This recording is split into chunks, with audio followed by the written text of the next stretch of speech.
Hi, Nicole from Fresh Start here. Today, we are going to organize a fridge.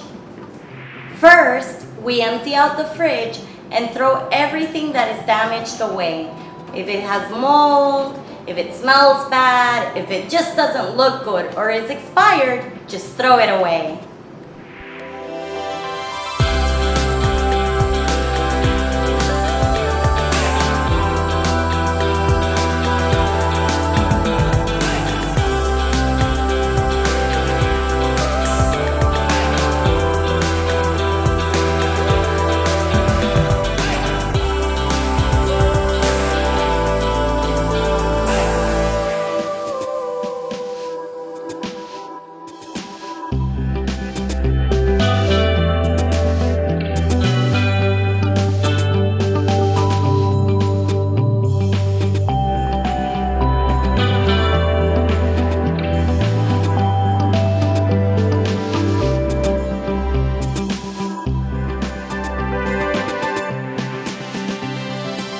This is an organized fridge.